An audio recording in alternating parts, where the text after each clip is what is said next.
एक छोटे से शहर में रोहित और नेहा नाम के पति पत्नी रहते थे। दोनों एक दूसरे से बहुत प्यार करते थे, लेकिन समय के साथ छोटी छोटी बातों पर उनके बीच बहस होने लगी। कभी घर के खर्चों को लेकर, कभी काम को लेकर, तो कभी इस बात पर कि कौन किसके लिए ज्यादा करता है। एक दिन रोहित ऑफिस में बहुत थका हुआ घर आया। नेहा ने प्यार से खाना परोसा, लेकिन रोहित ने बिना कुछ कहे खाना खाया और मोबाइल देखने लगा।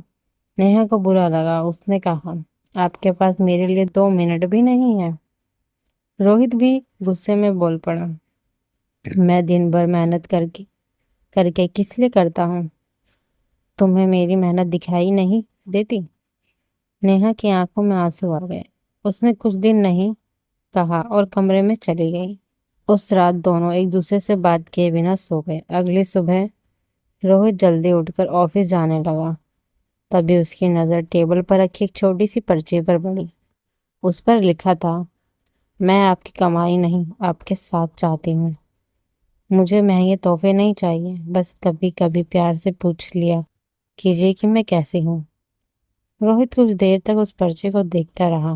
उसे एहसास हुआ कि वह घर की जरूरत पूरी करने में इतना व्यस्त हो गया था कि अपनी पत्नी की भावनाओं को समझना भूल गया था। शाम को वह घर लौटा तो उसके हाथ में कोई महंगा तोहफा नहीं था। वह बस नेहा के पास बैठा और बोला, मुझे माफ कर दो। मैं समझता था कि परिवार के लिए पैसा कमाना ही मेरी सबसे बड़ी जिम्मेदारी है, लेकिन अब समझ आया कि मैं तुम्हें मेरा समय और मेरा प्यार भी चाहिए।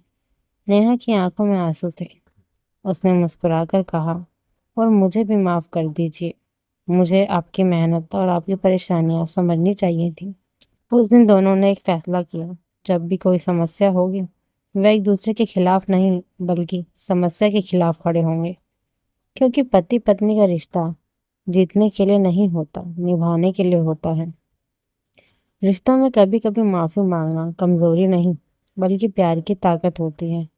अगर जीवन साथी से गलती हो जाए तो उसे बार बार उसकी गलती याद दिलाने के बजाय उसका हाथ पकड़कर आगे बढ़ना चाहिए। याद रखिए, एक खुशहाल शादी वह नहीं जिसमें कभी झगड़ा ना हो, बल्कि वह है जिसमें हर झगड़े के बाद दोनों एक दूसरे को छोड़ने के बजाय मजबूती से थाम लेते हैं। क्योंकि जिंदगी कितनी भी मुश्किल क्यों ना हो, अगर पति पत्नी एक दूसरे का साथ दें तो हर मुश्किल छोटी लगने लगती है। धन्यवाद।